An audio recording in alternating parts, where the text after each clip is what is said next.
Good evening, guys. Blue Ridge Silverhound back at you.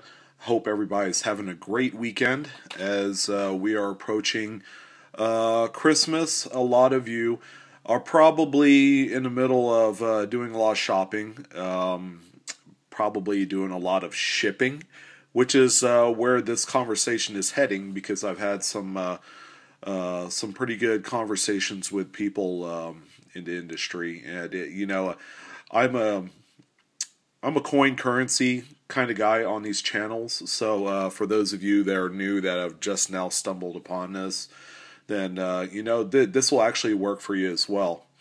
So recently we've seen a growing trend in misplaced shipping items and packages, and some items getting damaged and even stolen right off of the front doorstep of where you live.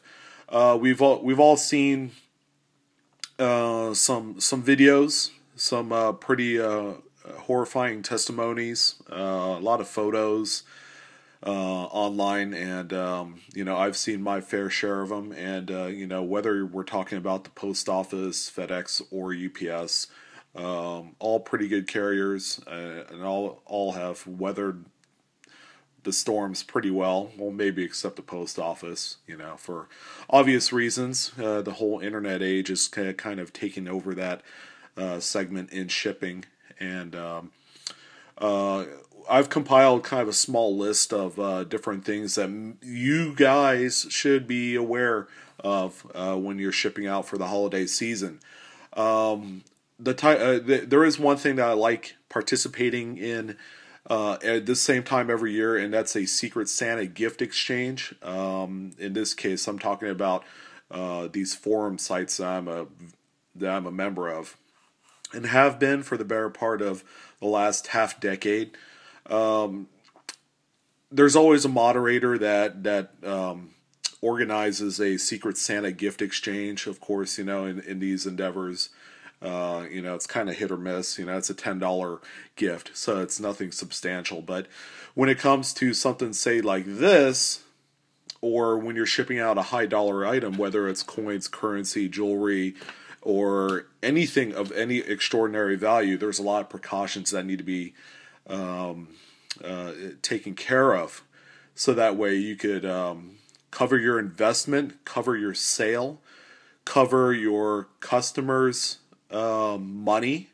So my number one, my big number one when it comes to shipping for the holiday season, in light of all the things that have been going on, is carry insurance. Carry insurance on your packages. Now, please keep in mind, anything that's related to money or lotto tickets or whatever the case may be, those are capped out at, depending on the carrier, $500. So if you could absolutely avoid sending off any sort of monetary item over $500, I would say don't do it. I would certainly do a little research, go online, talk to your carriers. So go to like a FedEx, one of those FedEx Kinko stores, or maybe even dropping by the post office, and they'll either have a guide with the policies and the coverages for the different types of items. I think jewelry is covered differently than something else, and usually if it's something that exceeds the max value of the coverage for the carrier, you're going to have to go to an outside, a third party type place, and purchase insurance separately on the item, so that way you're covered. It's not so much double covered, but you're covered for the full amount. So that's always important. Number two, okay, on the list of shipping dues, is do opt for a signature when you send out these packages, especially if you know something that, you send off video games or something, some nice items to a family member or friend for the holidays. Even televisions, electronics, iPads, that sort of thing. Please do carry in a signature. Okay, it might be out of the way for the person to sign for it, especially if they're not home and the package arrives in the middle of the week when they're at work.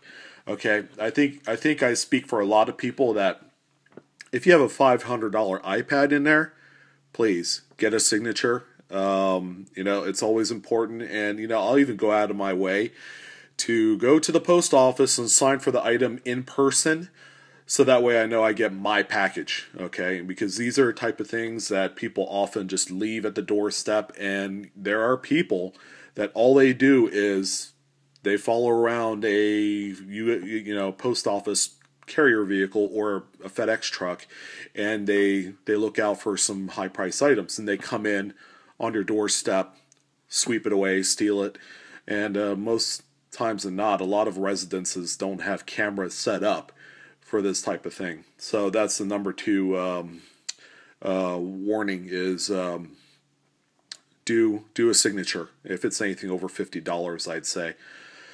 Let's see, number three, make sure you package up your items securely in a box or a bubble mailer, depending on the type of, items it is. Those are bubble mailers, the standard ones that I do use to ship coins such as these. But I also reinforce it inside with cardboard, and usually you can get the post office flat rate boxes, cut them up, and then they act as kind of a reinforcement for the inside, rather than going to the store and buying like a photo document envelope, which is rigid, but you have to pay $2 for the thing. Yeah, there are ways to cut corners and save money, but still keeping it solid for these things. So use the appropriate packaging for the type of items you're sending off, and make sure you leave about 1.5 to 2 inches of various filling on the outside of the item that you're sending out. So make sure you get a box that's a lot bigger than the item, and nothing that's too like skin tight where you can see the item bulging out of the side. That's always important. And I would say another great tip when it comes to shipping for the holidays is if you're participating, for example, in a Secret Santa gift exchange, or if you're selling online and everything like that, you want to make sure you're covered, because there are people that'll come to your doorstep and sweep the item right off the front mat, but there's also going to be people that are going to be doing some pretty shady things online. So make sure you're sending whatever it is you're sending to a verified address. You can always check that out through PayPal. Or if it's a home address, that's even better yet. And again, it's all about safeguarding, and those are some of the important things that we all have to look out for. So with that being said, those are a few tips. There's a lot more out there. International shipping, I'm not a huge fan of it, only because there are certain countries that it's kind of funny sending them, items of high value for whatever reason. Restrictions is what they call it. And let's see. I think that's pretty much it. That's all that comes to mind. Carry a signature. Carry insurance when appropriate.